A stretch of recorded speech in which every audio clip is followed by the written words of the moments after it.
पुढचा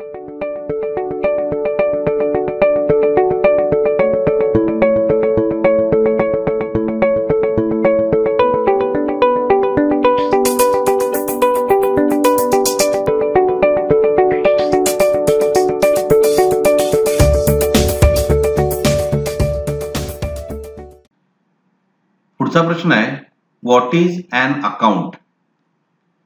An account is a systematic and summarized record of all transactions relating to or affecting its title, namely a person, an asset or a liability, an expenses or an income.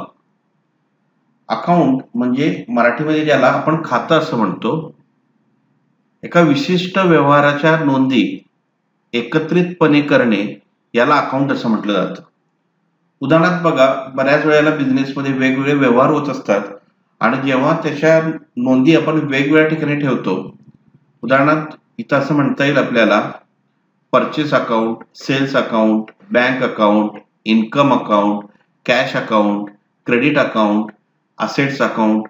म्हणजे purchase अकाउंटमध्ये परचेसशी संबंधित सगळ्या नोंदी असतील, cells अकाउंटमध्ये सेल्सशी संबंधित सगळ्या नोंदी असतील, बँक अकाउंटमध्ये सगळे बँकेशी संबंधित, म्हणजे बँकेत पैसे भरले, बँकेतनं पैसे काढले, ऑनलाईन पैसे ट्रान्सफर केले, ऑनलाईन पैसे ह्याच्या बँकेमध्ये आपण डिपॉझिट केले, इन्कम असतील, वेगवेगळे आपल्याला मिळालेले इन्कम असतील त्याच्या नोंदी असतील, कॅश अकाउंट, आपण कुणाला तरी कॅश दिलेले आहे, आपल्याकडे कॅश आलेले आहे, आणि मग प्रत्येक अकाउंटचा आपण बॅलन्स काढतो. परचेस एकूण टोटल किती केलेली आहे, सेल टोटल किती केलेलं आहे, एकूण इन्कम किती झालेला आहे, एकूण आता आपल्याकडे कॅश किती अवेलेबल आहे, बँकेत किती पैसे शिल्लक आहेत, एकूण आपल्याकडं असेट्स किती आहेत.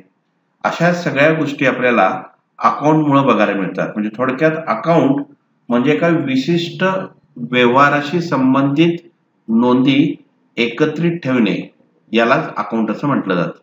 धन्यवाद.